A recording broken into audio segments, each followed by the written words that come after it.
ನೀವು ಸೆಕ್ಯೂರಿಟಿ ಮಾಡಿಲ್ಲ ಅಂತ ಹೇಳಿ ಮಾಡಿದ್ರೆ ನನ್ನ ಮಗನ ಉಳಿಸ್ಬೋದಿತ್ತು. ಒಂದು ಆಂಬುಲೆನ್ಸ್ ಸೌಕರ್ಯ ಮಾಡಿದ್ರೆ ನನ್ನ ಮಗನ ಉಳಿಸ್ಬೋದಿತ್ತು. ನನ್ನ ಮಗ ಒಬ್ಬ ಅಲ್ಲ, 11 ಮಕ್ಕಳಿಗೆ ಶಾಪ ನಿಮಗೆ ತಟ್ಟುತ್ತೆ. 11 ಮಕ್ಕಳು ತಂದೆ ಪೇರೆಂಟ್ಸ್ ಶಾಪ ನಿಮಗೆ ತಟ್ಟುತ್ತೆ.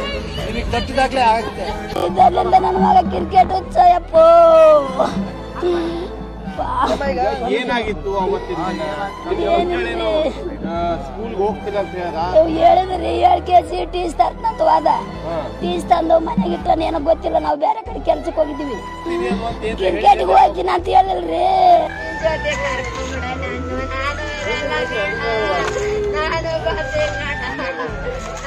ಹಣ ಬೇಕು ನಾನೇ ಕೊಡ್ತೀನಿ ಸರ್. ನನ್ನ ಮಗನ್ ತಂದ್ಕೊಳ್ಳಿ ಸರ್. ಬೇಕು ನಾನು 50 ಲಕ್ಷ ಕೊಡ್ತೀನಿ ಸರ್. ಇರೋದೆಲ್ಲ ಮಾರ ಕೊಡ್ತೀನಿ. ಈಗ ನನ್ನ ಮಗನ್ ತಂದು ಕೊಡ್ತಾರೆ ಸರ್. ಅವನು ಮಗನ್ ತಂದು ಕೊಡ್ತಾರೆ ಸರ್. ನಾನೇ 50 ಲಕ್ಷ ಕೊಡ್ತೀನಿ ಸರ್. ನನಗೆ